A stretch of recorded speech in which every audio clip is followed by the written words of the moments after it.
نہیں تو جو پہلے والی شکیں تھی ساری کی ساری، اس کے اندر تو ان کو ایکسٹینشن بھی تھی، سب کچھ تو ان کے پاس تھا، اور ان کے جانے کے بعد کا امپیکٹ بھی آپ نے دیکھ لیا کیا ہو رہا ہے۔ اب جو کمیٹی تھی، اب دو چیزیں آ گئیں، 26 امینڈمنٹ جو کہ ایک ناجائز امینڈمنٹ ہے، ایون این ادروائز، کیونکہ کسی کی بہن کو اٹھا لیں، کسی کی بیٹی کو اٹھا لیں، کسی کی بیوی کو اٹھا لیں، کسی کو بیٹے کو اٹھا لیں اور کہیں جی جاؤ وہاں جا کے بیان دے دو، کسی کو خرید لیں، یہ امینڈمنٹس نہیں ہوتی، اس کو ہم نورا گشتی کہتے ہیں ویسے اپنی زبان میں۔ یہ کوئی امینڈمنٹس لیگل نہیں ہے، کیونکہ یہ دو ایلیمنٹس کو آپ کبھی اگنور نہیں کر سکتے۔ نمبر 1 یہ کہ 25 کروڑ عوام کے نمائندہ لوگ نہیں بیٹھے ہوئے، ہارے ہوئے لوگ بیٹھے ہیں، اور جو ہارے ہوئے لوگ ہیں انہوں نے زبردستی ووٹ لینے کے لیے لوگوں کی عزتیں پامال کی، لوگوں کی خواتین تک کو انہوں نے اٹھایا، اور اس کے بعد اگر کوئی امینڈمنٹ آتی ہے تو اس کی ورث کیا ہے آپ بھی جانتی ہیں، میں بھی جانتا ہوں کہ جس دن فیئر اینڈ فری گورنمنٹ آ جائے گی تو یہ ایک نب آف پین سے چلی جائے گی، کیونکہ ساری کی ساری گورنمنٹ۔ اچھا آپ اب تیسری چیز آپ نے کوشچن کیا کہ ہم لوگ کیوں اس کا حصہ بنے۔ ناجائز طریقے سے ایک چیز نافذ کر دی گئی لیکن وہ قانون بن گیا۔ اب اس کے اندر ایک کمیٹی اگر بنائی تھی، اس میں 4 سیٹس ہونی تھی ہماری، 3، کیونکہ سب ریشو تو گورنمنٹ کے پاس تھی، کام انہوں نے کرنا تھا، میری جگہ آپ ہوتی، اور آپ کو اگر کہتے ہیں کہ جی ہم ان 2-3 اشخاص میں سے ایک ہم نے لگانا ہی لگانا ہے، میجورٹی تو آپ کے پاس ہے، تو یہ تو کامن سینس کی بات ہے کہ مجھے اس میں نہیں بیٹھنا چاہیے۔ لیکن آپ پارلیمانی روایات کا خیال کرتے ہیں، جمہوری عمل کا حصہ بنتے ہیں، آپ تھوڑی چیزوں کو پش بیک تو کرتے۔ دیکھیں جسٹس منصور علی شاہ کے بارے میں پیپلز پارٹی وہ بھی کلیئر تھی کہ ان کو ہونا چاہیے، اور مولانا فضل الرحمان صاحب بھی کلیئر تھے، ان کے ساتھ مل کر آپ کچھ نہ کچھ الائنس بنا کر آپ اپنی بات منوا بھی تو سکتے تھے۔ دیکھیں یہ ایک مفروضے پہ چیز قائم ہے۔ بلاول بھٹو زرداری سب سے بڑے ایمبیسیڈر تھے اس 26ویں امینڈمنٹ کے، لیکن وہ جسٹس منصور علی شاہ کے بھی بڑے ایمبیسڈر تھے، لائک وہ ان کو پسند کرتے ہیں۔ یہ پسندیدگی کا تو مجھے نہیں پتا، کہتے ہیں نا اب پسندیدہ اندر دل سے بھی ہو تو مجھے پتہ نہیں، زبان لب عام تو نہیں تھا وہ ہے نہیں ہو، جو ان کو انہوں نے جو ان کو پسند تھے یا جن سے ان کا عشق اور محبت تھی، ان کا نام تھا فائز عیسیٰ، جن کا انہوں نے اپنے ایک اسٹیٹمنٹ میں کہا، آفیشیل اسٹیٹمنٹ میں کہا کہ یہ قاضی فائز عیسیٰ کی مہربانی ہے کہ 26ویں امینڈمنٹ ہو گئی، اس نے بڑا کردار ادا کیا، آن ریکارڈ چیک کر لیجیے گا، میں اپنے پاس سے نہیں سنا ہے۔ تو بات یہ ہے کہ جب ایسے لیڈر ہوں گے تو ایسے چیف جسٹس ان کو ملیں گے فائز عیسیٰ جیسے۔ اچھا ایک اور بات ہے، آپ لوگ پہلے یہ کہہ رہے تھے کہ جسٹس قاضی فائز عیسیٰ صاحب کو سسٹم میں ریٹین کرنے کے لیے یہ سارا جو ہے پروسیس ہو رہا ہے، مگر وہ بات بھی غلط ثابت ہو گئی۔ نہیں، وہ بات غلط ثابت ہوئی نہیں، اس کو ختم کیا گیا۔ جو میں آپ کو کہہ رہا ہوں 81 امینڈمنٹ سے واپس بات یہاں تک پہنچ گئی، تو وہ ویسے تو نہیں کہہ رہا آپ کو، اس کے اوپر میں اپنی طرف سے تو بات نہیں کہہ رہا، وہ آپ مولانا صاحب سے پروگرام کریں، مولانا صاحب سے پوچھیں، وہ آپ کو ڈیٹیلز اور نوٹس بتا دیں گے۔ سو بات یہ ہے کہ وہ بھی ان کے بارے میں زیادہ کمنٹ نہیں کروں گا، گو کہ وہ تو کیونکہ کمنٹ کرنے کے لائق ہی نہیں ہے وہ، جن کا نام فائز عیسیٰ، اور نہ ہی وہ پاکستان میں رہنے کے لائق ہے، اس لیے پاکستان چھوڑ کے وہ میاں صاحب کو لے کر آئے تھے، اسی دن ایک دن دونوں ایک ہی ملک چلے گئے جہاں سے وہ آئے تھے۔ سو بات یہ ہے کہ ایک کانسٹیٹیوشن کے مطابق کوئی چیز بن جاتی ہے، اور ایک کانسٹیٹیوشن کو امینڈ کر کے بنوائی جاتی ہے زبردستی، آپ کے گلے کے اوپر خنجر رکھ کے، ان دونوں میں بڑا فرق ہوتا ہے۔ اور میں آپ کو یہ چیز کیٹیگوریکلی بتا رہا ہوں سائرہ، کہ میں کل ایک پروگرام تھا میرا، میں نے اس میں یہ بات کیا، میں ریپیٹ کر رہا ہوں، وہ میں کہتا ہوں جی ہماری گورنمنٹ میں ہمیں کہتے تھے یہ انکمپیٹنٹ ہیں، یہ انکمپیٹنٹ ہیں، ان کو آتا نہیں ہے چلانا ملک، ان کو یہ نہیں آتا، ان کو وہ نہیں ہوتا۔ یہ تو 40 سال کے تجربہ کار لوگ تھے، نسل در نسل چلتے آ رہے تھے، اور اتنے انکمپیٹنٹ ہیں، اتنے نالائق ہیں، اتنے نکھٹو ہیں کہ ان کو 26 امینڈمنٹ کرنے تو دی انہوں نے، اب ایگزیکیوٹ کی ہو رہی ان سے، اب ایگزیکیوشن کے لیے 27 امینڈمنٹ کی بات کر رہے ہیں، تو ان کے کیا گلے میں ہمیں ہار جوتوں کا ڈالنا چاہیے یا پھولوں کا ڈالنا چاہیے؟ آپ آنیسٹلی اسپیکنگ خود بات کر دیجیے۔ 27 امینڈمنٹ کے اوپر ابھی بات کرتے ہیں۔ ایک اور بڑی اہم بات ہے کہ آپ لوگوں کے اوپر الزام ایک اور بھی لگتا رہا کہ سینٹ چیئرمین شپ کا جب الیکشن ہونا تھا، اس وقت صادق سنجرانی صاحب کو آپ لوگوں نے بنوانا تھا، تو اس وقت بھی تو پھر یہی ہو رہا تھا نا کہ یہ آپ لوگ جو ہیں وہ جیسے کہ ہارس ٹریڈنگ بات کی جاتی ہے، اور یہ ساری کام اس وقت آپ لوگ بھی تو کر رہے تھے۔ نہیں جی، ہم نے نہ ہارس ٹریڈنگ کو کل ہم نے کبھی اپریشیٹ کیا، نہ ہم نے آج اپریشیٹ کیا، نہ ہم آگے کریں گے، نہ عمران خان صاحب نے کسی جگہ بھی کوئی اسٹیٹمنٹ دی۔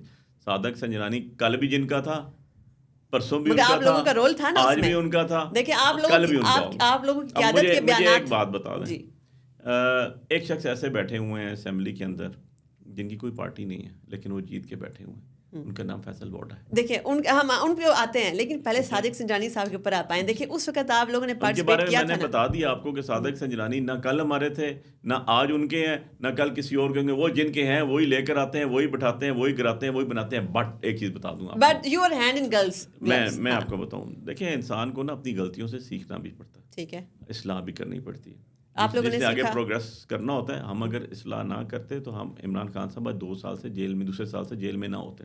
ان کی بیوی 9.5-10 مہینے قید کاٹ کے نہ آتی.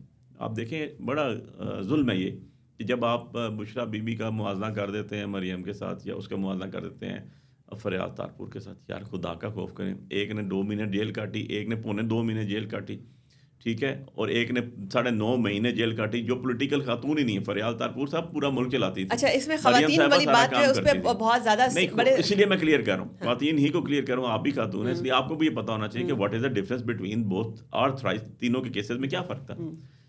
15 کیسز بنے بشرا بی بی کے اوپر. عدت جیسا گھٹیا کیس بھی بنایا آپ نے, ٹھیک ہے, آپ سے مراد گورنمنٹ نے ناجائز گورنمنٹ نے فارم 47 کی 15 کیسز میں 13 میں وہ بری ہو گئی, پھر بھی آپ نے اندر رکھا ان کو یار بیل کے لیے. بشرا بی بی کی جو ابھی آپ نے دیکھا کہ ایون دین کورٹ میں جس طرح ان کی یہ لاسٹ کیس میں بیل آؤٹ ہوئی, پروسیکیوشن نے اتنا زور لگایا کہ الٹیمیٹلی جج صاحب کو کہنا پڑا کہ فیصلہ میں نے کرنا ہے, آپ نے نہیں. اچھا, سیاسی جماعتوں میں بہت سو کا یہ بھی خیال ہے, آپ کے مخالفین میں سے بھی بہت سو کا یہ خیال ہے کہ خواتین کو اس طریقے سے جو ہے, اور فیملیز کو خاص طور پہ جو ان چیزوں میں نہیں گھسیڑنا چاہیے. لیکن ہم نے یہ بھی دیکھا کہ مریم نواز صاحبہ جو اس وقت وہ یہ بھی کہتی تھی ان کی پرائیویسی کیسے انویٹ کی گئی اور رات کے وقت کیسے ان کے کمروں کے دروازے وغیرہ توڑے گئے, وہ بھی تو آپ لوگوں کے دور میں ہو رہا تھا, آپ لوگ اس وقت اقتدار میں تھے. دیکھیں ایسی بات, 2 چیزوں کو پھر دوبارہ میں اللہ تعالیٰ ایکسپلین کروں گا. مریم نواز کا دروازہ گورنمنٹ نے نہیں توڑا, ہم نے نہیں توڑا تھا, جنہوں نے توڑا تھا ان کے ساتھ بیٹھی ہوئی ہیں آج وہ نمبر 1, اور بڑی خوشی سے بیٹھی ہوئی ہیں کیونکہ 17 سیٹیں جیتے. باپ آ رہا, بھائی آ رہا, بالکل بھی نہیں, باپ آ رہا, بھائی آ رہا, خود ہاری, چاچا آ رہا, سب ہار کے بھی بیٹھے ہوئے ہیں, انجوائے کر رہے ہیں. کوئی 60% پاکستان کا مالک بنا ہوا ہے, کوئی پورے پاکستان کا وزیر اعظم بنا ہوا ہے, اور وہ کیا کریں, ان کے 6 دفعہ دروازے توڑیں تو وہ کہیں گے توڑ دیں. اچھا, ایک اور چیز, ٹھیک ہے, آپ کیا اس چیز کی آپ آنرشپ لیں گے کہ آپ لوگوں نے واقعی میں جو قاضی فائز عیسیٰ صاحب ہیں ان کے خلاف جو صدارتی ریفرنس تھا, چونکہ ایک بہت بڑے لوگوں کا مبصرین کا خیال یہ بھی ہے کہ وہ اپنے اس ریفرنس والا جو ایک جسے کہہ سکتے ہیں کہ اس گرج کے اندر آ گئے, یا انہوں نے جو اس حوالے سے پی ٹی آئی کو ٹارگٹ کر لیا, وہ اس کے اثر سے پھر بعد میں بھی نہیں نکل سکے. انہوں نے بھی پھر چن کے آپ لوگوں سے بدلے لیے. تو کیا وہ صدارتی ریفرنس لانا آپ لوگوں کی سب سے بڑی غلطی نہیں تھی؟ دیکھیں اب اس کو بھی میں 2 چیزوں میں ڈیفائن کروں گا. نمبر 1, اگر کوئی جج ذاتی یا نا پہ آ جاتا ہے, ذاتی گرج رکھ لیتا ہے, وہ نہ جج ہے, نہ وہ انسان ہے, نہ وہ مسلمان ہے, نہ وہ پاکستانی ہے. جج کا فیصلہ ہے, کہتے ہیں نا وہ ایک آپ نے دیکھی ہوگی, ایک اسٹیچو کھڑا ہوتا ہے, ایک دیوی کھڑی ہوتی ہے, ہاتھ میں اس نے ترازو اٹھایا ہوتا ہے, آنکھیں اس کی بندی ہوتی ہیں, تو اس کے بارے میں کہا جاتا ہے justice is blind but it can see in dark, کہ ان کو قانون کو اندھیرے میں بھی نظر آتا ہے کہ ایکچولی کیا ہوا, اور جس کو سامنے نظر آ رہا آنکھیں بند کی ہوں, اس جیسا بدنیت اور اس جیسا بے ایمان آدمی کو عزت دینا. اب دیکھیں قاضی فائز عیسیٰ صاحب صدارتی ریفرنس لانا ٹھیک تھا یا غلط تھا؟ صدارتی ریفرنس کی بات کروں, صدارتی ریفرنس میں 2 چیزیں. اگر آپ مجھ سے ایز اے پولیٹیکل ورکر پوچھتے ہیں تو میں کہتا ہوں کہ نہیں صحیح, ٹھیک ہے. لیکن اگر آپ مجھ سے as a Pakistani, as a Muslim ہیں, تو پھر میں کہوں گا بھائی اگر ایک عام آدمی FPR کے مطابق اپنے ڈیکلریشن, ایسٹ ڈیکلریشن جو خود سائن کیے ہوتے ہیں, اس کے اندر اپنے پراپرٹی, میں ایز اے علی بخاری میں نے سارے ڈاکومنٹس اٹیچ کیے اپنے, تب میرے نومینیشن پیپرز ایکسیپٹ ہوئے. اگر اس میں گاڑی کا بھی, اس میں ایک چیز ہوتا ہے, آپ کے سبلنگز, آپ کی مطلب ہر چیز جو آپ سے افیلیٹڈ ہے. اگر ایک جج جو ہے وہ اپنی بیوی کے باہر پاکستان سے ایسٹ شو نہ کرے تو اس کو تمغے ڈالنے چاہیے. اچھا, اس کو تو وہیں سیک کرنا چاہیے. ابھی یہ جو آپ that was a terrible mistake جن کو ابھی آپ بڑا بڑھ چڑھ کے سپورٹ کریں, جسٹس منصور علی شاہ صاحب, اس وقت انہوں نے ان کو بڑا زبردست طریقے سے سپورٹ کیا تھا. جسٹس منیر, یہ ابھی جتنی بھی لیگل فرٹرنیٹی جس کے ساتھ آپ ہیں اس وقت, انہوں نے اس وقت قاضی فائز عیسیٰ صاحب کے خلاف جو ریفرنس تھا, یہ شانہ بشانہ ان کے خلاف کھڑے رہے تھے. انہوں نے ان چیزوں کو دیکھیں, غلط تھا.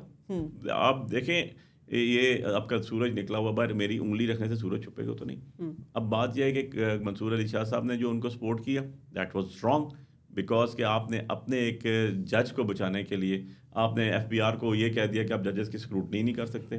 آپ کو یہ کہنا چاہیے تھا کہ ججز کے فون کیسے ٹیپ ہو رہے ہیں. آپ کو یہ کہنا چاہیے تھا کہ ججز کے کمروں سے, ان کی بیٹیوں کے کمروں سے, ان کے اپنے بیڈ روم سے, ان کے واش روم سے کیمرے کس نے فٹ کیا, وہ کیسے نکل رہے ہیں. یہ چیز کرنے کی تھی. آپ ان کو دھمکیاں کون دے رہے ہیں, کورٹس کے اندر کون سے لوگ بیٹھے ہوتے ہیں جو پرائیویٹ کپڑوں میں, یہ چیزیں کرنے کی تھی نا. انڈیپینڈنٹ جوڈیشری اسی کو کہتے ہیں نا. آپ کے پاس 6 ججز نے اسلام آباد ہائی کورٹ کی خط لکھا ہوا ہے, کیا ایگزیکیوٹ کیا قاضی فائز صاحب. انڈیپینڈنس آف جوڈیشری کی جیسے کہ آپ نے بات کی, آپ کیا سمجھتے ہیں کہ جو 13 جج میرا جج والی ایک نئی روایت جو ہے سپریم کورٹ کے اندر چل نکلی تھی, جس میں آپ کو پہلے سے بینچ بننے سے پہلے پتہ چل جاتا تھا, اچھا یہ اس کا ممبر ہے تو یہ اس کا فیصلہ یہ آنے والا ہے, سارے پاکستان کو پتہ چل جاتا تھا. جو 13 جج میرا جج یہ ساری گیم ہو رہی تھی, اس میں آپ لوگوں کا بھی تو فیوریٹ تھا نا جسٹس منصور علی شاہ صاحب, وہ آپ کے اتنے زیادہ فیوریٹ کیوں ہو گئے تھے؟ مجھے پہلے آپ یہ بات بتائیں, اور کیا آپ نے نے جس طریقے سے ان کو اپنے ساتھ ایسوسیٹ کیا, اس طرح اتنے بڑے پیمانے پر آپ لوگوں نے کیمپین بھی چلائی کہ وہ آئیں گے تو یہ ہو جائے گا, وہ ہو جائے گا, حالانکہ انہوں نے اپنے منہ سے ایسی کوئی بات نہیں کی ہے. آڈٹ کرائیں گے, ہم یہ کرائیں گے. تو اس کے بعد اسی پاداش میں کیونکہ ان کی فگر اتنی کنٹروورشیل ہوگی, اس کے بعد ان کو جو چیف جسٹس بننے کا موقع ہی نہ مل سکا, اور پاکستانی عدلیہ اتنے قابل ترین جج کی جو سروسز سے بھی محروم ہوگی. دیکھیں سارا, ایسی بات نہیں ہے. منصور علی شاہ صاحب ہماری پارٹی کے ورکر نہیں ہیں, ہمارے پارٹی سے افیلیٹڈ نہیں ہیں, پولیٹیکل فگر ہی نہیں ہے وہ.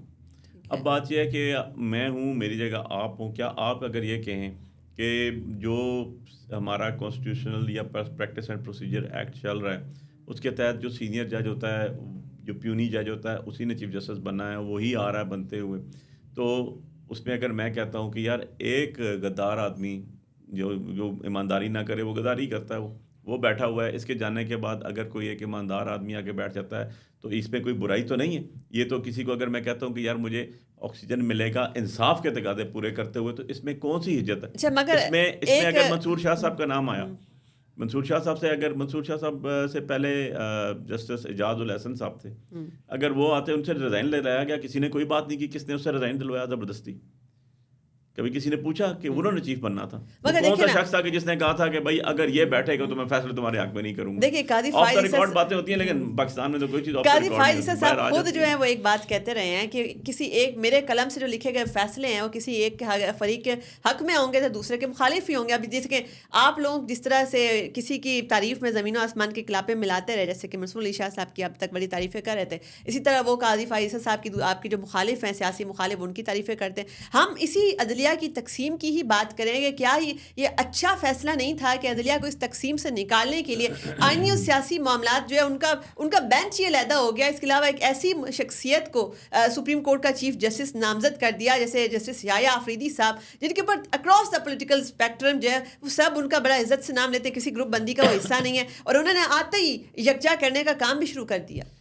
دیکھیں سائرہ, اگر یحییٰ آفریدی صاحب سینئر پیونی جج ہوتے آفٹر قاضی ناجائز عیسیٰ کے بعد, اور میں ان کا کہتا آپ کے پروگرام میں بیٹھ کے جی ہم کا یحییٰ صاحب کے ساتھ ہے, تو یہ گورنمنٹ ان کے بھی خلاف ہوتی, کیونکہ ان کو چاہیے تھا ایک وہ آدمی جو ربر سٹیمپ ہو, جس کو بتا دیا جائے, جو کبھی کہتا ہے میں سوشل میڈیا نہیں دیکھتا ہوں, پھر خود ہی کہتا ہے میں نے سوشل میڈیا میں دیکھا, وہ یہ ہو گیا, وہ ہو گیا, جو خود ہی لگاتا ہے پٹیشنز, جو خود ہی بینچ بناتا ہے. اگر اس کے بینچ کے اندر جو کانسٹیٹیوشن کمیٹی کے اندر ایک شخص اس کو نہ مان رہا ہو, اس کی اکثریت نہ ہو, تو ختم کروا کے نیا بناتا ہے, نئے کو لے آتا ہے. یار اس طرح تو ملک نہیں چلتے نا, اس طرح تو قومیں نہیں چلتی, اس طرح تو انصاف نہیں ہوتا نا. منصور علی شاہ صاحب از اے پرسنالٹی نا, لیکن آپ نے انسٹیٹیوشن کو کیا کیا؟ منصور علی شاہ صاحب نے کیا مجھے یا میری پارٹی کو بلیم کیا؟ منصور علی شاہ نے اسٹیبلشمنٹ یا کسی اور کو بلیم کیا؟ منصور علی شاہ صاحب نے اپنا آخری لیٹر جو لکھا اس میں بھی اس شخص کو بلیم کیا. سو اب مجھے یہ بتائیں کہ کبھی عمران خان صاحب نے منصور علی شاہ صاحب کو کہا کہ وہ ہمیں فیور کرتا ہے, ہماری پارٹی کا ہمارا نہیں, انہوں نے بھی فیصلے کیے, ان کے بہت سے فیصلے, نیب فیصلہ آیا ہمارے خلاف آیا, وہ تو بات فیصلوں کی نہیں ہے, بات آپ کے بائسنس کی اور آپ کی آنیسٹی کی ہے. ہم تو یہ بات خود کہتے ہیں کہ جسٹس منصور علی شاہ صاحب جو ہیں انہوں نے ڈیفینیٹلی پی ٹی آئی کے اگینسٹ بھی بہت سارے فیصلے دیے ہوئے ہیں, مگر صرف ایک فیصلے کی بنا پر بات یہ کہ حق ان کا بنتا تھا, آپ نے حق تلفی ضرور کر دی, اور میں اس کے اندر صرف اتنا کہوں گا کہ آپ نے یہ ایسی روایت ڈال دی ہے کہ دس از ناٹ این آرمی کہ جہاں پر آپ نے 5 میں سے 1 سلیکٹ کرنا ہو, 2 ریٹائر ہو جائیں گے. لیکن یہ بات بتاؤں, پارلیمنٹ کے اندر سب سے زیادہ اکثریت آپ کی ہے, پاکستان تحریک انصاف کی ہے. اگر آپ لوگ یہ فائٹ لیتے, بیٹل فیلڈ آپ کی پارلیمنٹ ہوتی نا, آپ اس کو روک سکتے تھے. کیسے؟ ہم دیکھیں نا 91 بندے اندر بیٹھے ہوئے ہیں, 80 سے زیادہ ہم لوگ باہر بیٹھے ہوئے, 50 ہزار ووٹ لے کے اندر تو جانے نہیں دیا. ادروائز میں ویسے نہیں, جو آپ کی پارلیمنٹ میں بیٹھے ہوئے ان کی تعداد بھی بہت زیادہ ہے, بہت زیادہ ہے. وہ کیا کریں؟ دیکھیں نا, آپ نے 225 ووٹس پوری کرنی تھی, انہوں نے کر لی, ہمارے بغیر کی نا. ہماری سیٹس ابھی تک 13 جو ہے وہ ہماری 23 سیٹس نہیں آ رہی, اسپیشل سیٹس نہیں آ رہی. ای سی پی کو کسی نے بات ہی نہیں کی آج تک. ای سی پی نے, میں نے ابھی 2-3 دن پہلے آرگومنٹس کیے اپنے کیس میں, الیکشن پٹیشن میری جو تھی اسلام آباد سے, تو میں نے کہا سر یہ آپ ٹرانسفر پہ ٹرانسفر کر رہے ہیں, جب جج فیصلہ کرنے لگا ہوتا ہے آپ ٹرانسفر کر دیتے ہیں. مجھے بتا دیں 26ویں ترمیم سے علی بخاری کا کوئی تعلق نہیں, آپ نے تو ہمیں اسمبلی میں پہنچنے نہیں دیا, آپ نے روکا ہوا. انہوں نے آگے سے اسمائل دی, ویسے نہیں آپ بڑے ڈیسنٹ آئیے, اور میں نے کہا سر فیصلہ کریں, ہم نے ڈیسنسی کو کیا کرنا ہے, اٹھائیں کہیں ٹھیک ہے یار تم غلط کہہ رہے ہو. تھوڑی سی ڈیسنسی کی بات کر لیتے ہیں. پی ٹی آئی کی لیگل ٹیم آپس میں لڑ کیوں رہی ہے؟ کبھی کسی کا پھڈا سامنے آ جاتا ہے, آج کل فیصل چودھری صاحب کا آیا ہوا تھا اور سب ان سے ناراض ہے, پھر خان صاحب کو انوالو ہونا پڑا, صلح کرا دی, اس کے باوجود ان کی ایک دوسرے کے خلاف طنز و تیر کے بیانات اور اس طریقے کی چیزیں جو ہے تیکھی مرچ مسالے والی ٹویٹر کے اوپر روزانہ آ رہی ہے. اتنے پھڈے کیوں ہو رہے ہیں آپ لوگوں کے؟ یہ تو چلتا ہے جی, بڑی پارٹیز ہیں, گھر میں بھائی بھی بھائی کے ساتھ تو ٹکراتا ہے، بہن بھائیوں میں بھی ہوتی ہے. تو پی ٹی آئی جو ہے نا وہ ایک بہت بڑی فیملی ہے، اور سب سے بڑی بات یہ ہے کہ وہ فیملی نہیں ہے کہ جہاں پر وراثتی حکمرانی چل رہی ہو، اور جب مریم بول دے تو باقی سارے لائن بنا کے ہاتھ جوڑ کے کھڑے ہوئے ہوں. یہاں پر خان صاحب بھی بول رہے ہوتے ہیں اور ہم بھی بول رہے ہوتے ہیں. اس لیے ہماری تو ہے پولیٹیکل پارٹی. اب بات رہے گی ہماری لیگل ٹیم کی. میں بھی تو لیگل ٹیم کا ہوں نا. میں خان صاحب کے سارے کیسز میں مین کیسز میں وکیل تھا. شاہ محمود صاحب کا، خان صاحب کا. سائفر سے شروع کر دیں، 25 مئی والے آج بھی میں ریپرزینٹ کر رہا ہوں. اس کے بعد آپ پچھلی 18 مئی 2022 جو 25 مئی 2022 تھی اس کو، پھر 18 اپریل 2023 سارے کیسے ریپرزینٹ کیے. اچھا، آپ نے بڑا کہاں زبردست دیکھا آپ نے مجھے کہ میں نے کبھی کس جگہ بات کی؟ ایسے نہیں ہوتا. آپ کو بالکل بھی نہیں دیکھا. سچی بات ہے. میں واقعی میں یہ جو ارد گرد پھڈے آپ کے ارد گرد لیفٹ میں رائٹ. اس کے ساتھ میں پولیٹیکل آدمی ہوں. میں نے اسلام آباد سے election P T I ticket پہ کنٹیسٹ کیا ہوا ہے. میں جیت کے بیٹھا ہوں 46,000. آپ نے سائفر کا ذکر کیا. میرے ذہن میں ایک معصومانہ سا سوال اوپر پڑا ہے. دیکھیں ابھی 60 سے زائد کانگریس ممبرس جو ہیں وہ امریکی پارلیمنٹ کے، انہوں نے جو ہے وہ خط لکھا ہے جو بائیڈن صاحب کو. اس میں انہوں نے استدعا کی ہے کہ خان صاحب کی فوراً رہائی کا مطالبہ کیا ہے، اور بڑا جبر ہو رہا ہے. مگر ایک طرف ہم دیکھتے ہیں کہ بڑی زبردست قسم کی امریکن بیکنگ آ رہی ہے، اور خان صاحب کے لیے بڑا پریشر ڈالا جا رہا ہے امریکہ کی طرف سے. وہی امریکہ جس نے جو ہے سائفر کی سازش کے ذریعے سے خان صاحب کو نکالا تھا. تو خان صاحب کو نکالا کس نے تھا؟ کیا امریکہ نے نکالا تھا؟ وہی امریکہ جو اب لانے کے لیے جو ہے ہماری اپنی حکومت کے اوپر دباؤ ڈال رہا ہے. پاکستان نے کیٹیگوریکلی کہہ دیا کہ سفارتی آداب کی خلاف ورزی ہے یہ. دیکھیں پاکستانی جو بیٹھے ہوئے ابھی فورن منسٹر اسحاق ڈار صاحب، انہوں نے کیا کہنا جی، ان کے کیا برت ہے. میں تو سائفر میں تھا، مجھے تو سارے ڈاکومنٹس دیکھے، کہیں بھی ڈینائی نہیں آیا. آپ کے فورن منسٹر جو تھے، فورن ایمبیسیڈر جو تھے اسد صاحب، آپ کے پرنسپل سیکرٹری جو تھے اس ٹائم اعظم خان صاحب، اور جتنے بھی یہ لوگ تھے، خان صاحب کے اوپر یہ ایلیگیشن ہی نہیں آیا کہ سائفر جو ہے وہ آیا نہیں تھا. آپ کے اوپر ایلیگیشن لگایا کہ سائفر میں سے پتہ چلا جی سائفر تو ہے ہی نہیں ریکارڈ کے اندر. وہ تو ایک باہر سے لینگویج آتی ہے، اس کو ٹرانسلیٹ کرتے ہیں، اس کی 5 کاپیز جاتی ہیں، ایک پریزیڈنٹ کے پاس، ایک پرائم منسٹر کے پاس، ایک آرمی چیف کے پاس، ایک ڈی جی آئی کے پاس، اور وہ اس طرح چلتی ہے. اس کے بعد وہ ختم ہو جاتی ہے. آپ نے خود ٹرانسلیٹ کیا ہوتا ہے. تو سائفر تو آیا، ایڈمٹ ہو گیا، رجیم چینج کی، ایڈمٹ ہو گیا. اب جہاں پر پاکستان میں ہم جیت کے عوام ساری ایک سائڈ پہ کھڑی ہے، اور کچھ لوٹے آپ کے کچھ 17 سیٹوں والے اسٹیبلشمنٹ کے آسرے پہ کھڑے ہوئے ہیں، وہاں پر بھی ایسا ہی ہے. اگر ان کے کانگریس مین، کیونکہ ان کے بھی الیکشن سر پہ ہے نا، 4 تاریخ سے الیکشن سٹارٹ ہے. دیکھیں ڈیموکریٹس کی گورنمنٹ میں ہی سائفر آیا. ڈیموکریٹس ہی اب یہاں پہ ہماری حکومت سے مطالبہ کریں. ڈیموکریٹس کی سگنیچرز ہیں اس کے اوپر. وہ کہتے ہیں لوگ اپنی جو غلط چیزیں ہیں ان سے اصلاح بھی کرتے ہیں، ان کو درست بھی کرتے ہیں. آپ سمجھتے ہیں کہ ذوالفقار علی بھٹو کے پھانسی کے اندر بھی بہت زیادہ کردار تھا. سننے میں آیا، ہمارے سے تو پہلے تھا کہ فورن ایلیمنٹ کا تھا. انہوں نے بہت زیادہ اس کو، آپ نے کہا کہ ہسٹری لوگ سیکھتے ہیں بھی. آپ سمجھتے ہیں کہ یہ جو ڈیموکریٹس ہیں، ہینری کیسنجر نے کہا تھا کہ میں عبرت کا نشان بنا دیں گے بھٹو کو اگر میں ان کے ورڈز یوز کروں جو کسی بک میں نے دیکھے. اس کے بعد بے نظیر بھٹو کو جب فرسٹ ٹائم آئی تو انہوں نے ہی ڈیل کرائی. سو یہ ہر ملک کے اپنے جو آپ کا ایک سسٹم چل رہا ہوتا ہے اس کے مطابق اپنے ملک کی بیٹرمنٹ کے لیے چیزیں چینج ہوتی ہیں. آج ان کو پتہ ہے، آپ نے ان کو دیکھا تھا جب بلایا گیا تھا ڈونلڈ لیو کو، اسے کیا پوچھا گیا تھا؟ بیسک کوشچن ایک تھا، تمہاری وجہ سے ہماری ملک کے، ہمارے لوگوں کی اتنی بڑی تذلیل ہوئی ہے کہ دنیا ہمارے پہ دولانت کر رہی ہے. یہ اگر میں نے ٹرانسلیٹ کیا، یہ ورڈ اس کی وجہ سے انہوں نے بلایا کہ ہم دنیا میں بےعزت ہو گئے. ابھی آپ لوگ کہتے ہیں کہ فورن ایلیمنٹ انوالو تھا خان صاحب کے لیے بھی، تو وہی ابھی یو کے کی طرف سے بھی ایک اور لیٹر سامنے آ گیا ہے، اور ایک وہ جو 20 سے زائد جو ہے یو کے پارلیمنٹ کے جو لوگ ہیں انہوں نے لیٹر لکھا ہے. ایک وہ بھی زلفی بخاری صاحب نے ٹویٹ بھی اس کو کیا ہے، تو وہ بھی ایک سامنے آیا. پھر امریکن کانگریس مین کا بھی بڑی زبردست قسم کی بیکنگ آ رہی ہے. چلیے امید کرتے ہیں کہ پاکستان کے جو سیاسی حالات ہیں وہ ہمارا انٹرنیشنل امیج جو ہے اس کو کسی طریقے کی کوئی اس کے اوپر قدغن نہ لگے. آپ کے وقت کا بہت بہت شکریہ. جیسے کہ آخر میں ایڈ کر دوں، آپ کا وقت تو ختم ہو گیا. Thank you for calling me. ایک لا بنا تھا آخر میں، یونائٹڈ نیشن نے فالو کیا تھا. وہ لا تھا Nelson Mandela prisoner rules. Nelson Mandela نے قید کاٹی، ہم نے تو وہ رولز بھی عمران خان پہ امپلیمنٹ نہیں کیے. ہم نے تو جنیوا کنونشن کو بھی بیڑا غرق کر کے رکھ دیا. دیکھیں خان، یہ فیصل چودھری صاحب یہی بات کر رہے ہیں کہ آپ لوگوں نے ساروں نے خان صاحب کو میزریبل کنڈیشن میں جیل میں چھوڑ دیا اور ان کا مقدمہ کوئی نہیں لڑ رہا. نہیں، یہ فیصل چودھری صاحب کی بات، وہ تو دیکھیں میں تو پارٹی پولیٹیکل ورکر ہوں نا، وہ پولیٹیکل ورکر تو نہیں ہے. انہوں نے ابھی ان کو کیس آئے، انہوں کیس کر رہے ہیں. میں تو جب مار کھانا شروع ہو اس ٹائم سے ساتھ چل رہا ہوں، اور شاید پرانے لوگوں میں ہی ایک رہ گیا ہوں یا کچھ 2-4 اور ہوں گے. ادروائز دیکھیں یہی تو ستم ظریفی ہے نا کہ خان صاحب کے ساتھ پرانے لوگوں میں سے آپ چند لوگ رہ گئے ہیں صرف، باقی سب نے ساتھ چھوڑ دیا. دیکھیں ساتھ چھوڑنے والوں کو، جانے والوں کو کبھی نہیں روکا جاتا. اور خان صاحب کا بڑا اسٹریٹ فارورڈ ایک آنسر ہوتا ہے، وہ کہتے ہیں یار علی ہر بندہ آتا ہے اپنا ظرف دکھاتا ہے اور چلا جاتا ہے، میں تو وہاں کا وہیں کھڑا ہوں. تو جی میرا تو خان سے عاشقی ہے، اور مجھے تو پولیٹکس میں عمران خان صاحب لے کر آئے. مجھے گھر آئے نعیم الحق صاحب خان صاحب لینے، وہاں سے میں نکلا اور 2014 سے لے کے آج تک جو ہے خان صاحب کے ساتھ چل رہا ہوں. الیکشن بھی لڑ دیا، خان صاحب نے عزت بھی بخشی. تو میری تو پالیٹکس خان صاحب سے سٹارٹ ہوتی ہے، خان صاحب پہ ختم ہوتی ہے.